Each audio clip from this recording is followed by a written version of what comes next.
মুহররম মাসে সুন্নতি আমল কিছু রয়েছে, আবার বিদআতি আমলও রয়েছে। আমাদের দেশের বহু মানুষ, সারা বিশ্বের বহু মানুষ এই মুহররম মাসে অনেক বিদআত করে থাকে। তাহলে আমাদের জানতে হবে সুন্নাত কোন জিনিস, বিদআত কোন জিনিস। যেই শিয়ারা আমাদের হাতে যে কোরআন রয়েছে, কোরআনকে মিথ্যা মনে করে, যেই শিয়ারা আলী রাদিয়াল্লাহু তাআলা আনহুকে সরাসরি আল্লাহ বলে দাবি করে, যেই শিয়ারা আমাদের পৃথিবীর সর্বোৎকৃষ্ট নারী আয়েশা রাদিয়াল্লাহু তাআলা আনহাকে জিনাকার মনে করে, এই শিয়ারা কখনোই মুসলিম হতে পারে না। রাসূল সাল্লাল্লাহু আলাইহি ওয়াসাল্লাম মৃত্যুবরণ করলেন 11 হিজরিতে, আর হুসাইন রাদিয়াল্লাহু তাআলা আনহু শাহাদাত বরণ করলেন কখন? 61 হিজরিতে। তাহলে রাসূল সাল্লাল্লাহু আলাইহি ওয়াসাল্লামের মৃত্যুর 50 বছর পরে হুসাইন রাদিয়াল্লাহু তাআলা শাহাদাত বরণ করলেন। আচ্ছা, এখন আপনার বিবেকের কাছে প্রশ্ন যে রাসূল সাল্লাল্লাহু আলাইহি ওয়াসাল্লাম কি হুসাইন রাদিয়াল্লাহু তাআলা শাহাদাত বরণের আগেই তিনি সিয়াম পালন করেছেন? এটা কখনো হতে পারে? এই দিনটা অনেক সম্মানিত একটা দিন। কুরাইশরা সবাই এই দিনকে সম্মান করে। কারণ কি? এই দিনে মুসা আলাইহিস সালাতু ওয়াস সালামকে আল্লাহ তাআলা ফেরাউন এবং তার কওমের হাত থেকে নাজাত দান করেছিলেন। তার শুকরিয়া স্বরূপ মুসা আলাইহিস সালাতু ওয়াস সালাম সিয়াম পালন করেছিলেন। অতএব আমরাও সিয়াম পালন করি। আত্মাহারিক টিভি, ওহির আলোয় উদ্ভাসিত জীবনের জন্য। সমস্ত প্রশংসা সেই মহান রব্বুল আলামিনের জন্য, যার অশেষ মেহেরবানিতে আমরা আজকের এই জুমার দিনে জুমার সালাত আদায়ের উদ্দেশ্যে এই মসজিদে উপস্থিত হতে পেরেছি।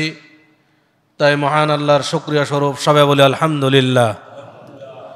তারপর পরেই বর্ষিত হোক অসংখ্য দরুদ ও সালাম প্রিয় নবী, বিশ্বনবী, রাহমাতুল লিল আলামিন মুহাম্মদ সাল্লাল্লাহু আলাইহি ওয়াসাল্লামের প্রতি। সম্মানিত উপস্থিতি, আল্লাহ তাআলা আমাদেরকে আশরাফুল মাখলুকাত, সৃষ্টির শ্রেষ্ঠ জীব হিসেবে দুনিয়াতে পাঠিয়েছেন, এবং আল্লাহ তাআলা আমাদেরকে একমাত্র তার ইবাদতের উদ্দেশ্যেই পাঠিয়েছেন। ইসলামকে আমাদের জন্য দিন হিসেবে মনোনীত করেছেন। ইসলামের যাবতীয় বিধিবিধান আল্লাহ তাআলা ওহী মারফত নাজিল করেছেন। সেই ওহীর বিধান কিভাবে আমরা বাস্তবায়ন করব, তা বাস্তবে দেখিয়ে দেওয়ার জন্য, বুঝিয়ে দেওয়ার জন্য নবী মুহাম্মদ সাল্লাল্লাহু আলাইহি ওয়াসাল্লামকে আমাদের মাঝে নবী হিসাবে, রাসূল হিসেবে প্রেরণ করেছিলেন। আমরা ইসলাম পালন করব আল্লাহর সেই ওহীর বিধান এবং নবী মুহাম্মদ সাল্লাল্লাহু আলাইহি ওয়াসাল্লামের প্রদর্শিত পদ্ধতিতেই। যদি আমরা নিজের খেয়াল খুশি মতো ইবাদত করি, নিজের খেয়াল খুশি মতো দিনকে পালন করার চেষ্টা করি, তাহলে সেটা আল্লাহর নিকটে কবুল হবে না। বরং শত শ্রেষ্ঠ চেষ্টার পরেও সেই ভালো আমলগুলো বরবাদ হবে, এবং বিদআত করার কারণে, শিরিক করার কারণে অবশেষে ইবাদত করেও, পরিশ্রম করেও জাহান্নামে যেতে হবে।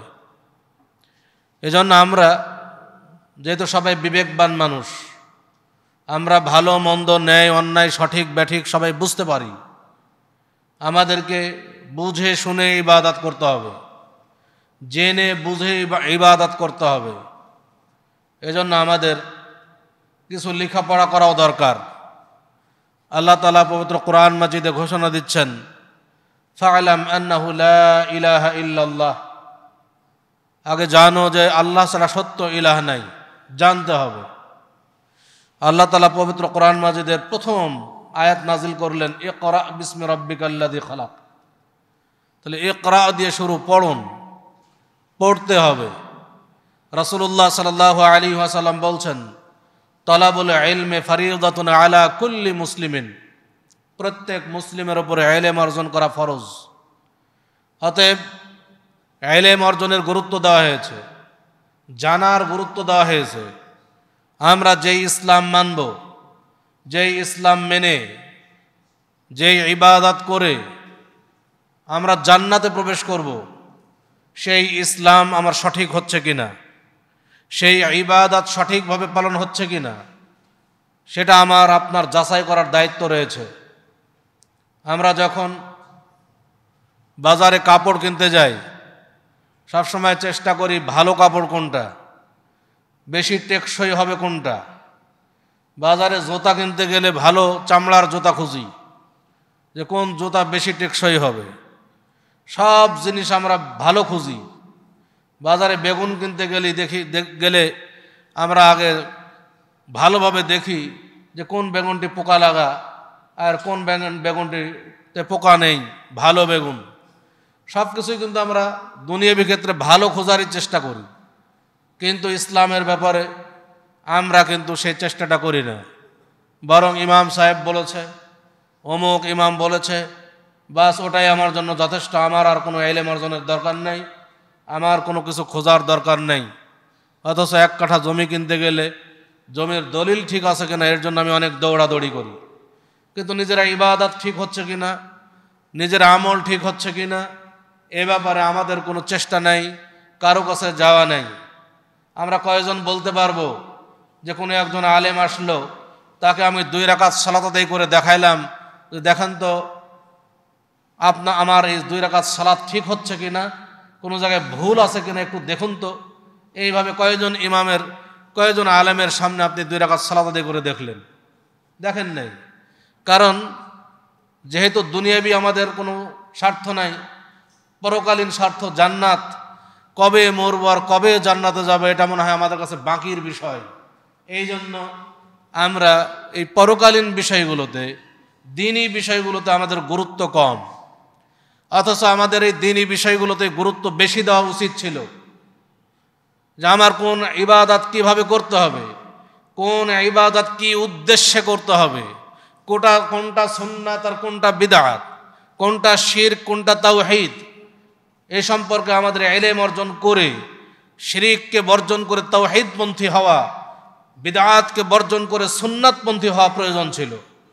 সম্মানিত উপস্থিতি, অতএব আমরা সবাই বিবেকবান মানুষ, বিবেককে জাগ্রত করব, কিছু ইলম হাসিল করার চেষ্টা করব ইনশাআল্লাহ। আমাদের সামনে আসছে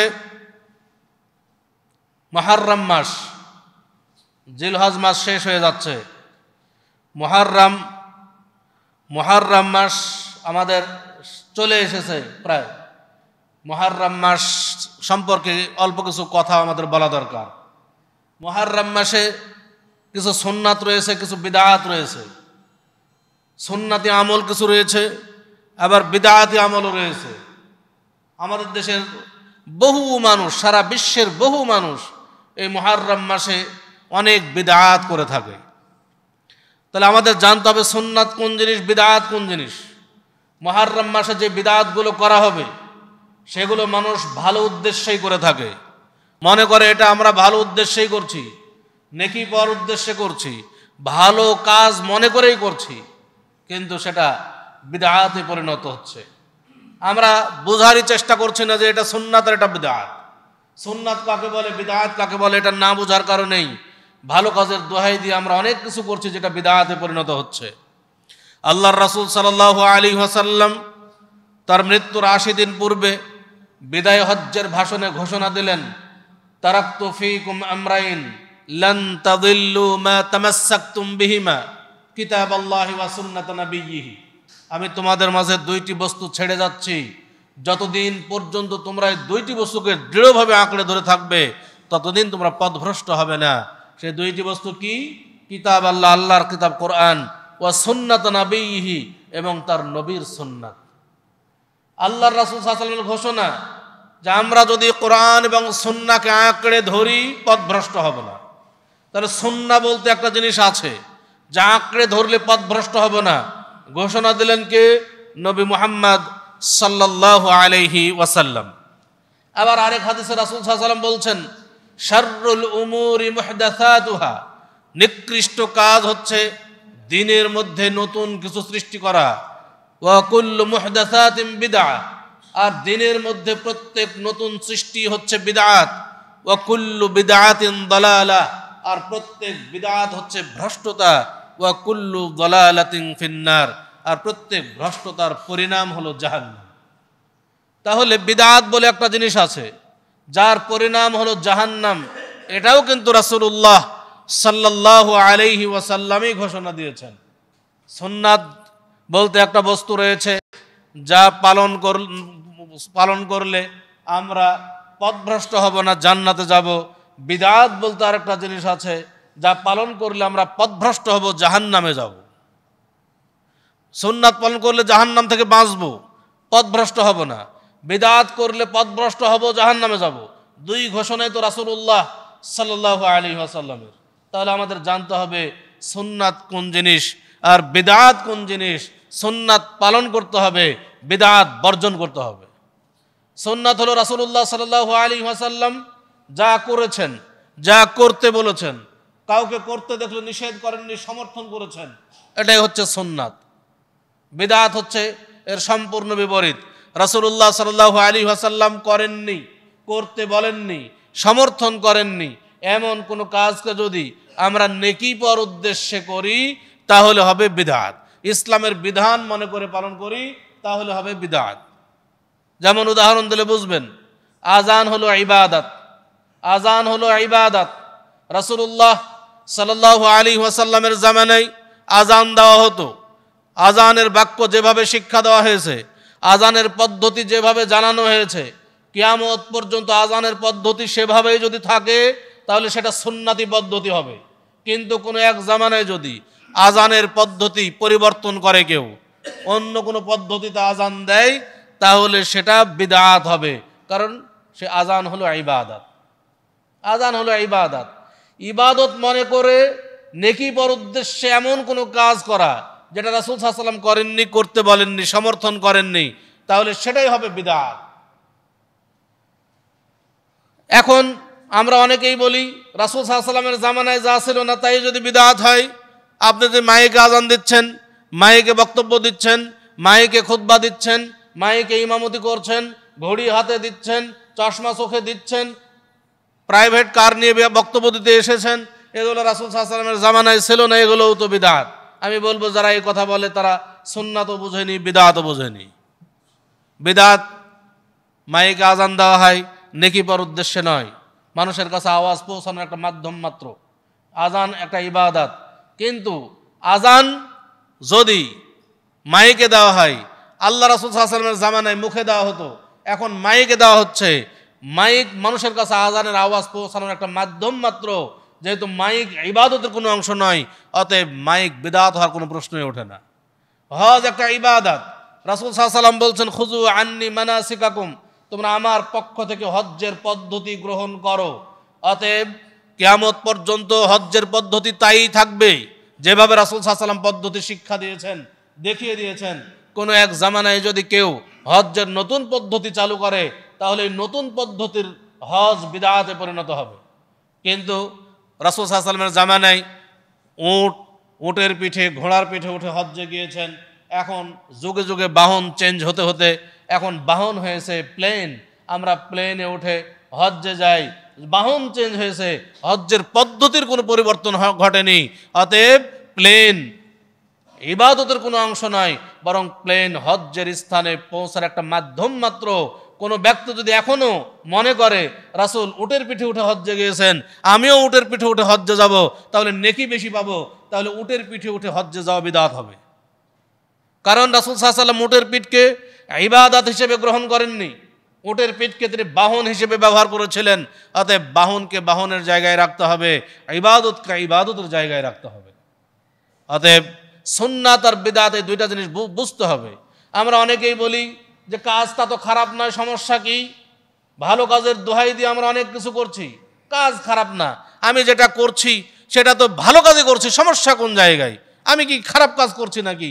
এই দোহাই দিয়ে অনেক বিদআত আমাদের মাঝে চালু আছে, ভালো কাজের দোহাই দিয়ে। আমি শবে বরাতের দিনে সিয়াম পালন করছি, রাত্রে সালাত আদায় করছি, আমরা মিলাদ পড়ছি, রাসূল সাল্লাল্লাহু আলাইহি ওয়াসাল্লামের নামে দরুদ পড়ছি, আমরা কি খারাপ কাজ করছি নাকি? সমস্যা কি?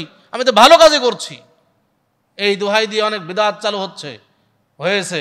আমি বলবো পৃথিবীর বুকে যত বিদআত আছে মানুষের দৃষ্টিতে কোনো বিদআতই খারাপ কাজ নয়। মানুষের দৃষ্টিতে কোনো বিদআত খারাপ কাজ নয়, সব বিদআত ভালো কাজ মানুষের দৃষ্টিতে। কেন? বিদআত বলা হয় ওই কাজকে যেই কাজ মানুষ নেকি পাওয়ার উদ্দেশ্যে করে, অত রাসূল সাল্লাল্লাহু আলাইহি ওয়াসাল্লাম করেননি, সাহাবায়ে কেরাম করেননি, রাসূল সাল্লাল্লাহু আলাইহি ওয়াসাল্লাম করতে বলেননি, সমর্থন করেননি, ওইটাই তো বিদআত। মানুষ নেকি পাওয়ার উদ্দেশ্যে করবে কিন্তু রাসূল সাল্লাল্লাহু আলাইহি ওয়াসাল্লাম করেননি, করতে বলেননি, সেটা হচ্ছে বিদআত। একজন চোর কখনো নেকি পাওয়ার উদ্দেশ্যে চুরি করে না, একজন জেনাকার কখনো নেকি পাওয়ার উদ্দেশ্যে জেনা করে না, একজন ডাকাত কখনো নেকি পাওয়ার উদ্দেশ্যে ডাকাতি করে না। তারা এগুলোকে পাপ জেনেই করে। মানুষ নেকি পাওয়ার উদ্দেশ্যে ওই কাজটাই করে যেই কাজটাকে সে ভালো মনে করে, আর ওই ভালো কাজটাই বিদআত, যেই ভালো কাজ মানুষ নেকি পাওয়ার উদ্দেশ্যে করছে অথচ রাসূল সাল্লাল্লাহু আলাইহি ওয়াসাল্লাম করেননি, করতেও বলেননি, সমর্থন করেননি, ওটাই বিদআত। আর এই বিদআত সম্পর্কেই রাসূল সাল্লাল্লাহু আলাইহি ওয়াসাল্লাম বলছেন কুল্লু বিদআতিন দালালা, প্রত্যেক বিদআত হচ্ছে ভ্রষ্টতা, ওয়া কুল্লু দালালাতিন ফিন্নার, প্রত্যেক ভ্রষ্টতার পরিণাম হলো জাহান্নাম। তাহলে আমাদের এই সুন্নাত আর বিদআতের পার্থক্য এটা বোঝা দরকার আছে। মুহররম মাস আসছে, এই মুহররম মাস চলে এসেছে। মুহররম মাসের কিছু সুন্নাত আছে, কিছু বিদআত আছে। রাসূলুল্লাহ সাল্লাল্লাহু আলাইহি ওয়াসাল্লাম এই মুহররম মাসে আশুরার সিয়াম পালন করতেন, এবং রমাদানের সিয়াম ফরজ হওয়ার পূর্বে আশুরার সিয়াম ফরজ ছিল। যখন দ্বিতীয় হিজরিতে রমাদানের ফরজ সিয়াম, রমাদান মাস পুরা মাস সিয়াম ফরজ হয়ে গেল, তখন আশুরার সিয়ামকে ইচ্ছাধীন করে দেওয়া হলো। রাসূল সাল্লাল্লাহু আলাইহি ওয়াসাল্লাম বললেন মান শাআ ফালিয়াসুম, যে ব্যক্তি চায় সে সিয়াম পালন করবে আশুরার, আর ওয়ামান শাআ ফালিয়ুফতির, আর যে ব্যক্তি চায় সে সিয়াম ভঙ্গ করতে পারে। অর্থাৎ আশুরার সিয়াম তখন নফল সিয়ামে পরিণত হলো, আশুরার সিয়াম নফল সিয়ামে পরিণত হলো। অতএব এই রমাদান মাসের পরবর্তীতে রমাদান মাসের ফরজ সিয়াম যখন হয়ে গেল তখন এটা নফলে পরিণত হলো। কিন্তু রাসূলুল্লাহ সাল্লাল্লাহু আলাইহি ওয়াসাল্লাম রমাদান মাসের ফরজ সিয়ামের পরেই এই আশুরার সিয়ামের গুরুত্ব দিতেন, এবং তিনি সবসময় আশুরার সিয়াম তিনি পালন করতেন 10 মুহররম। আশুরা বলতে 10 মুহররমকে বলা হয় আশুরা। অতএব এই 10 মুহররমের একদিনের সিয়াম রাসূলুল্লাহ সাল্লাল্লাহু আলাইহি ওয়াসাল্লাম পালন করেছেন, সাহাবায়ে কেরাম পালন করেছেন। রাসূলুল্লাহ সাল্লাল্লাহু আলাইহি ওয়াসাল্লাম এই আশুরার সিয়াম পালন করার নির্দেশ দিয়েছেন, এবং সাহাবায়ে কেরাম তা পালন করেছেন, খুব গুরুত্বের সাথে পালন করেছেন। অতএব আমরা এই আশুরার 10 মুহররমের এই একটা সিয়াম পালন করব, একটা সিয়াম আদায় করব। রাসূলুল্লাহ সাল্লাল্লাহু আলাইহি ওয়াসাল্লাম বলছেন আফদালুস সিয়াম বাদা রমাদান, রমাদানের পরে সর্বোত্তম সিয়াম হলো শাহরুল্লাহিল মুহররম, মুহররম মাসের একটা সিয়াম। রমাদান মাসের পরে সবচাইতে ফজিলতপূর্ণ সিয়াম হচ্ছে এই আশুরার 10 মুহররমের সিয়াম। অতএব আমরা এই সিয়ামটি পালন করার চেষ্টা করব ইনশাআল্লাহ। সম্মানিত উপস্থিতি, কি উদ্দেশ্যে পালন করব? আমাদের দেশে কি উদ্দেশ্যে পালন করা হয়? আমাদের দেশে আমরা ছোটবেলা থেকে শুনে আসছি যে 10 মুহররমে হুসাইন রাদিয়াল্লাহু তাআলা আনহু শাহাদাত বরণ করেছিলেন, এবং সেই জন্যই সবাই সিয়াম পালন করে। আমরাও ছোটবেলায় দেখেছি আমাদের এলাকার সবাই এই শাহাদাতে হুসাইনের উদ্দেশ্যেই, এই নিয়তেই সবাই 10 মুহররমের সিয়াম পালন করতেন। কিন্তু আসলেই প্রকৃত ইতিহাস তো তা না। শাহাদাতে হুসাইনের নিয়তে সিয়াম নাকি নাজাতে মূসা? আমরা আলহামদুলিল্লাহ এই আহলে হাদিসদের দাওয়াতের ফলে এখন বাংলার অধিকাংশ মানুষ জেনেছে যে এটা শাহাদাতে হুসাইন নয়, বরং এটা নাজাতে মূসা আলাইহিস সালাতু ওয়াস সালামকে এই 10 মুহররমে আল্লাহ তাআলা ফেরাউনের কবল থেকে মূসা আলাইহিস সালাম এবং তার কওমকে নাজাত দিয়েছিলেন। সেই ইতিহাস আপনারা জানেন। যখন ফেরাউন এবং তার কওম মূসা আলাইহিস সালাতু ওয়াস সালাম এবং তার কওমকে তারা ধাওয়া করেছিল, মূসা আলাইহিস সালাতু ওয়াস সালাম এবং তার কওম নদীর সামনে এসে যখন আল্লাহ বলছেন হে মূসা তুমি তোমার লাঠি নিক্ষেপ করো, রাস্তা তৈরি হয়ে গেল। মূসা আলাইহিস সালাম পার হয়ে গেলেন, তার কওম পার হয়ে গেল। ফেরাউন এবং তার কওম এসে পানির মধ্যে নেমে গেল, ওই রাস্তাতে নেমে গেল, পানিতে তারা ডুবে মরল।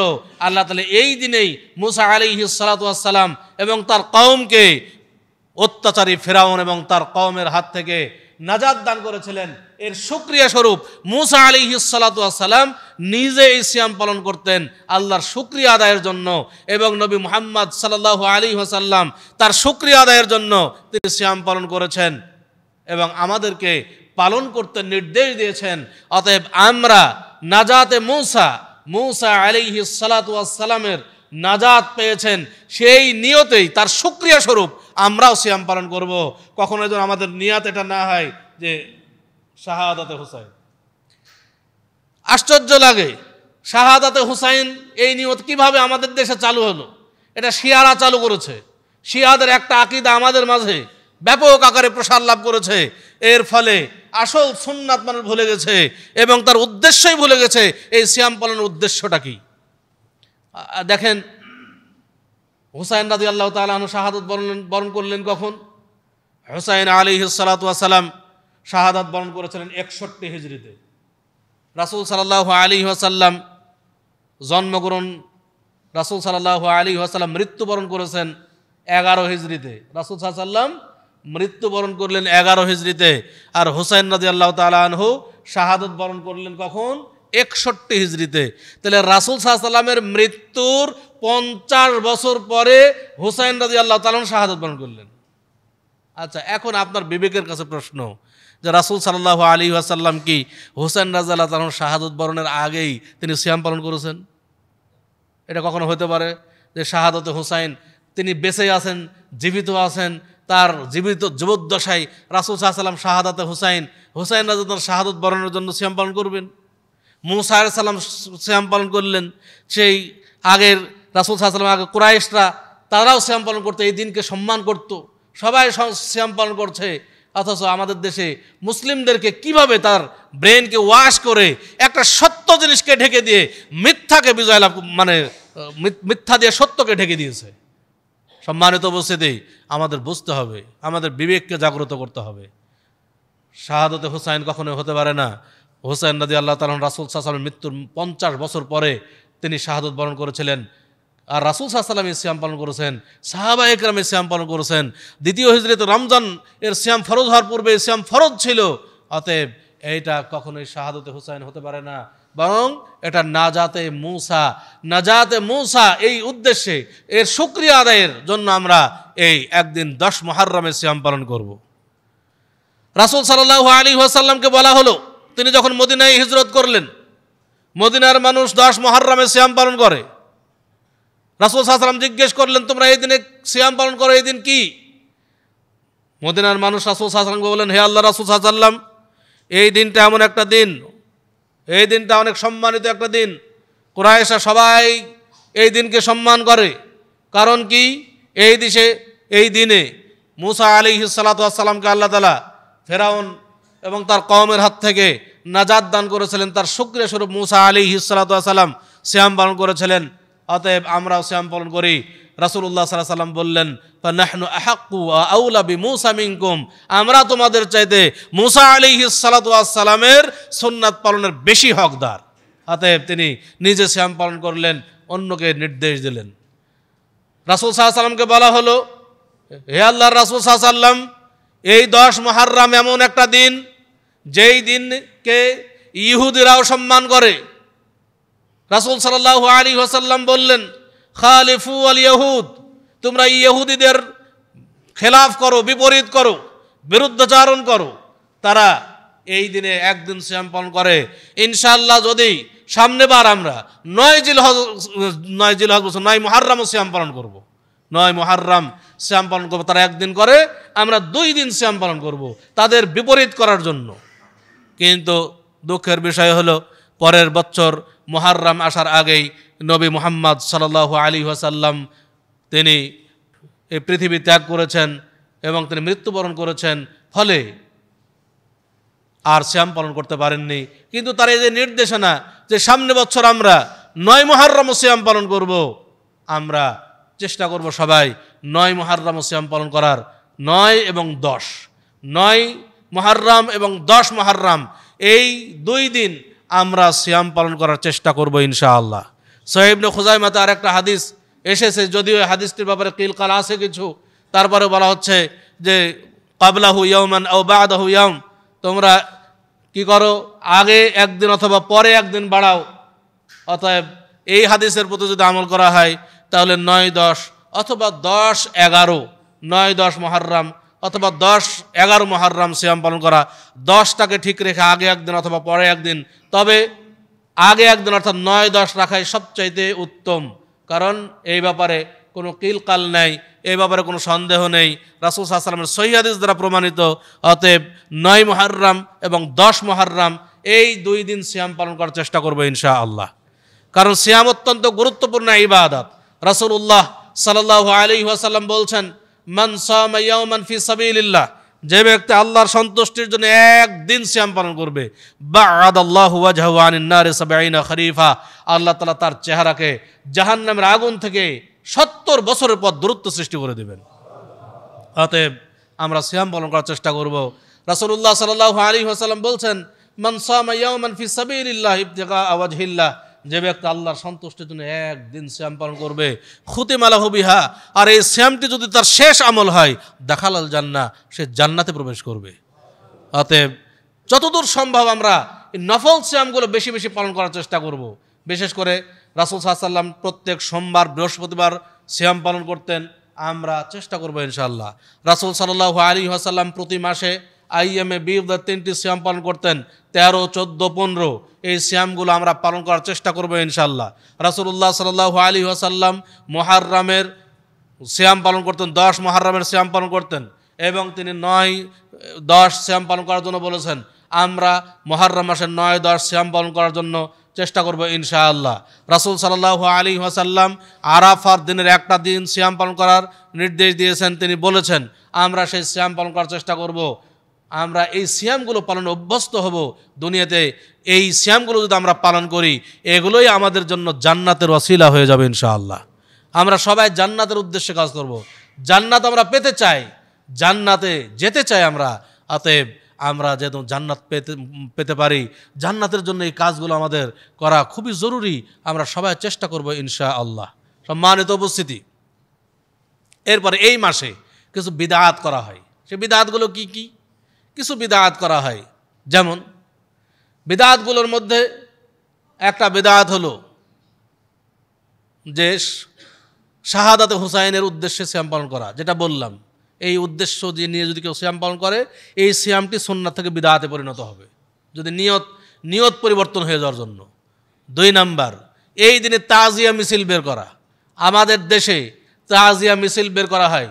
এই তাজিয়া মিছিল 10 মুহররমের তাজিয়া মিছিল, এটা শিয়াদের থেকে এসেছে। আমি স্বচক্ষে, আমি যখন বাহরাইনে থাকতাম, বাহরাইনে বহু শিয়ার বসবাস। এই 10 মুহররমে তারা তাজিয়া মিছিল করে, অস্ত্র দিয়ে তারা নিজেদের দেহ রক্তাক্ত করে তারা দেখাইতো যে আমরা হুসাইন রাদিয়াল্লাহুকে খুব ভালোবাসি। আসলে এগুলো ভালোবাসার পরিচায়ক নয়, এগুলো অবশ্যই ইসলামের নামে, এগুলো জালিয়াতি, জাহালাত, এগুলো ইসলাম সম্পর্কে না বোঝার জন্য তারা এগুলো করছে। শিয়ারা তাদের যে আকিদা, তাদের আকিদা বিশ্লেষণ করলে তাদেরকে মুসলিম বলা যায় না। তাদের এত আকিদা, এত ভয়ঙ্কর আকিদা। যেই শিয়ারা আমাদের হাতে যে কোরআন রয়েছে, কোরআনকে মিথ্যা মনে করে, যেই শিয়ারা আলী রাদিয়াল্লাহু তাআলা আনহুকে সরাসরি আল্লাহ বলে দাবি করে, যেই শিয়ারা আমাদের পৃথিবীর সর্বোৎকৃষ্ট নারী আয়েশা রাদিয়াল্লাহু তাআলা আনহাকে জেনাকার মনে করে, এই শিয়ারা কখনোই মুসলিম হতে পারে না, কিন্তু তারা নিজেদেরকে মুসলিম দাবি করে এবং তারা এই সমস্ত গর্হিত বিদআতি কাজ করে এবং মুসলিম সমাজে তাদের দাওয়াতি কাজ করে সেই ভ্রান্ত আকিদাগুলো ঢুকিয়ে দিচ্ছে। আমাদের দেশে আগে আমরা শিয়াদের এই আকিদাগুলো দেখিনি, কিন্তু বর্তমানে কিন্তু দেখা যাচ্ছে। এখনও এবছরে কিন্তু দেখবেন 10 মুহররমে বহু মানুষ তাজিয়া মিছিল বের করেছে, কালো কালো পোশাক পরে এগুলো করছে। তারা নিজেদের শরীর রক্তাক্ত করছে, নিজেদের গাল মুখ চাপড়াচ্ছে। এগুলো কিন্তু শিয়াদের আকিদা, শিয়াদের থেকে এগুলো ঢুকেছে। আমরা সাবধান থাকব। সম্মানিত উপস্থিতি, 10 মুহররমে আরও কিছু বিদআত রয়েছে। সেগুলো হলো, 10 মুহররমে কেউ বলে যে আতর 10 মুহররমে যদি চোখে সুরমা লাগাই, সেই সুরমা লাগাইলে আর কোনোদিন চোখে রোগ হবে না, এই বিশ্বাস করে। এই ব্যাপারে একটা জাল হাদিস রয়েছে। জাল হাদিস, বানোয়াট হাদিস, যে 10 মুহররমে চোখে যদি ইসমাদ সুরমা লাগানো হয় তাহলে চোখে আর কখনো রোগ হবে না। এই জাল ভিত্তিহীন বানোয়াট হাদিসকে লক্ষ্য করে, বানোয়াট হাদিস পর আমল করে তারা সেই আমল করে থাকে। অতএব কেউ 10 মুহররমে এই সুরমা লাগানোর বিদআতি কাজ করবেন না, এই বিদআত থেকে অবশ্যই মানে বেঁচে থাকবেন। 10 মুহররমে তাজিয়া মিছিল করা যেমন বিদআত, 10 মুহররমে আনন্দ উল্লাস করাও বিদআত। কারণ 10 মুহররমে তাজিয়া মিছিল করে এই রাফিজি শিয়ারা। আবার আরেকটা দল রয়েছে যাদেরকে বলা হয় নাসিবিয়া। এই নাসিবিয়া তারা আবার শিয়াদের বিরুদ্ধচারণ করতে গিয়ে 10 মুহররমকে আবার আনন্দ উল্লাসে পরিণত করে, আনন্দ করে, তারা উৎসব করে। এই দিনে তাজিয়া মিছিল যেমন বিদআত, এই জন্য এই দিনে আনন্দ উৎসব করাও তেমন বিদআত। এই দিনে সুন্নাত একটাই, এই দিনে আমরা মুসা আলাইহিস সালাতু ওয়াস সালামের নাজাতের শুকরিয়া স্বরূপ আমরা সিয়াম পালন করব। এটাই হলো আমাদের জন্য সুন্নাত। বাকি যা কিছু করা হয় সেগুলো হলো বিদআত। এই 10 মুহররমকে লক্ষ্য করে এই দিনে কিন্তু ইয়াজিদ ইবনে মুআবিয়াকে মালউন বলে গালি দেওয়া হয়, অভিশপ্ত বলে গালি দেওয়া হয়। এই গালি দেওয়া আরেকটা বিদআত। মনে রাখবেন, আমরা কেউ গালি দিতে যাব না। ইয়াজিদ ইবনে মুআবিয়া মানুষ হিসেবে সেই সময় তার কিছু ভুল ত্রুটি ছিল, এটা অমান্য করার কিছু নাই, অস্বীকার করার কিছু নাই, ভুল ত্রুটি ছিল কিছু, কিন্তু তাকে মালউন বলে গালি দেওয়া এটা আমাদের জন্য উচিত নয়। কারণ আমরা যে আমাদের দেশে কারবালার যে ইতিহাস ছড়ানো আছে, কারবালার ইতিহাস, বিষাদ সিন্ধু, এগুলো সব মিথ্যা কাহিনী রচনা করা আছে। বিষাদ সিন্ধুতে যে কাহিনীগুলো আছে সম্পূর্ণ বানোয়াট মিথ্যা কাহিনী রচনা করা আছে। এবং ইয়াজিদকে যেভাবে প্রকাশ করা হয়েছে, ইয়াজিদ বিন মুআবিয়াকে, যেটা আসলে অত্যন্ত নোংরা কথা তার নামে প্রকাশ করা আছে। অথচ আসল ইতিহাস যদি লক্ষ্য করেন, হোসেন রাদিয়াল্লাহু তাআলা আনহুকে হত্যা করার ব্যাপারে ইয়াজিদ ইবনে মুআবিয়ার ভূমিকা ছিল না, সেখানে ভূমিকা ছিল ওবায়দুল্লাহ ইবনে জিয়াদ, যিনি কঠোর যেটা গভর্নর ছিল, সেই গভর্নর, কুফার গভর্নর ওবায়দুল্লাহ ইবনে জিয়াদ, সেই তাকে হুসাইন রাদিয়াল্লাহু তাআলাকে হত্যা করেছিল। এর মূল দায়ী হচ্ছে সে। ইয়াজিদ ইবনে মুআবিয়া আমি রাদিয়াল্লাহু বলবো না, বা তার নামে মালউনও বলা ঠিক নয়। ইয়াজিদ ইবনে মুআবিয়া রাদিয়াল্লাহু বলা এবং মালউন বলা, লানাতুল্লাহ বলা, দুটা থেকে আমাদের বেঁচে থাকা দরকার। কারণ তার কিছু ভুল ছিল, ভুলের কারণে অনেক কিছু ঘটে গেছে, কিন্তু মূল হত্যার নায়ক কিন্তু তিনি নন। মূল হত্যার নায়ক তিনি নন। ইতিহাস বদলে দেওয়া হয়েছে, ইতিহাস ঢেকে দেওয়া হয়েছে। অতএব আমরা কখনো মালউন বলে গালি দেবো না। কারণ ইয়াজিদ ইবনে মুআবিয়ার হাতে সেই সময় 60 জন সাহাবী তার হাতে বায়াত গ্রহণ করেছিলেন। তাকে যদি মালউন বলা হয়, তাহলে অন্যান্য সাহাবায়ে কেরাম যেই 60 জন সাহাবী তার হাতে বায়াত গ্রহণ করলেন, তারপরে তাদেরকে কি বলবেন? তাহলে তারা তো বায়াত করেছিলেন। 60 জন সাহাবী বায়াত গ্রহণ করলেন, বিশিষ্ট সাহাবী বায়াত গ্রহণ করেছিলেন। শেষ পর্যন্ত মদিনার বুকে 4 জন সাহাবী বায়াত গ্রহণ করতে বাকি ছিলেন। 4 জনকে আব্দুল্লাহ ইবনে ওমর রাদিয়াল্লাহু তাআলা আনহু, আব্দুল্লাহ ইবনে আব্বাস রাদিয়াল্লাহু তাআলা আনহু, আব্দুল্লাহ ইবনে জুবাইর রাদিয়াল্লাহু তাআলা আনহু এবং আরেকজন হুসাইন বিন আলী রাদিয়াল্লাহু তাআলা আনহু। এই 4 জন সাহাবী বায়াত গ্রহণ করতে বাকি ছিলেন। তারপরে তাদেরকে বলা হলো, পরবর্তীতে 2 জন আবারও তারা বায়াত গ্রহণ করলেন। 2 জনকে আব্দুল্লাহ ইবনে ওমর এবং আব্দুল্লাহ ইবনে আব্বাস রাদিয়াল্লাহু তাআলা আনহুমা, তারা 2 জনও কিন্তু বায়াত গ্রহণ করলেন। বাকি থাকলো মাত্র 2 জন, আব্দুল্লাহ ইবনে জুবাইর এবং হুসাইন বিন আলী রাদিয়াল্লাহু তাআলা আনহু। এই 2 জন বায়াত গ্রহণ করেছিলেন না। এই 2 জন মদিনা থেকে মক্কায় চলে এসেছিলেন এবং মক্কায় যখন আসলেন তখন কুফা থেকে দলে দলে লোক এসে হুসাইন রাদিয়াল্লাহু তাআলা আনহুকে আবেদন করলো যে আপনি আমাদের কুফায় আসেন এবং আমাদের বায়াত নেন। আমরা ইয়াজিদের হাতে বায়াত করব না, আমরা আপনার কাছে আপনার হাতে হাত রেখে বায়াত করতে চাই। হুসাইন রাদিয়াল্লাহু তাআলা আনহু 150টি মতো চিঠি পেলেন কুফাবাসীদের পক্ষ থেকে। তারা চিঠি পাঠাইলো, চিঠি মারফত জানাইলো যে আপনি কুফায় আসুন, আমরা আপনার হাতে বায়াত করবো, ইয়াজিদের হাতে বায়াত করব না। হুসাইন রাদিয়াল্লাহু তাআলা আনহু এটা পরীক্ষা করার জন্য যে তারা আসলে চায় কিনা, তদন্ত করার জন্য তার চাচাতো ভাই মুসলিম ইবনে আকিল রাদিয়াল্লাহু তাআলা আনহুকে পাঠাইলেন, কুফায় পাঠালেন। মুসলিম ইবনে আকিল রাদিয়াল্লাহু তাআলা আনহু তিনি কুফায় গেলেন পরিদর্শন করার জন্য, পর্যবেক্ষণ করার জন্য। তখন যখন কুফায় গেলেন তখন 18,000 মানুষ হুসাইন রাদিয়াল্লাহু তাআলার পক্ষ থেকে মুসলিম ইবনে আকিল রাদিয়াল্লাহু তাআলার হাতে হাত রেখে বায়াত করেছিলেন। এরপরে মুসলিম ইবনে আকিল রাদিয়াল্লাহু তাআলা আনহু তিনি বুঝলেন যে এই মানুষ তো গ্রহণ করছে, তাহলে মনে হয় হুসাইন রাদিয়াল্লাহু তাআলার হাতে হাত রেখে সবাই বায়াত করবে। তখন তিনি আবেদন করলেন, আহ্বান করলেন যে আপনি আসুন, কুফায় আসুন এবং বায়াত গ্রহণ করুন, সব মানুষ আপনার থেকে বায়াত গ্রহণ করবে। হুসাইন রাদিয়াল্লাহু তাআলা আনহু তখন তার সস্ত্রীক পরিবার নিয়ে তিনি কুফার উদ্দেশ্যে রওনা দিলেন। কিন্তু কুফার উদ্দেশ্যে যখন রওনা দিচ্ছিলেন তখন ঘটনাক্রমে তখনকার গভর্নর, সেই গভর্নর পরিবর্তন হয়ে সেই গভর্নরের ক্ষমতায় বসল সেই ওবায়দুল্লাহ ইবনে জিয়াদ, এবং ওবায়দুল্লাহ জিয়াদ ক্ষমতায় বসেই প্রথম মুসলিম ইবনে আকিলকে হত্যা করল। মুসলিম ইবনে আকিলকে হত্যা করেছে।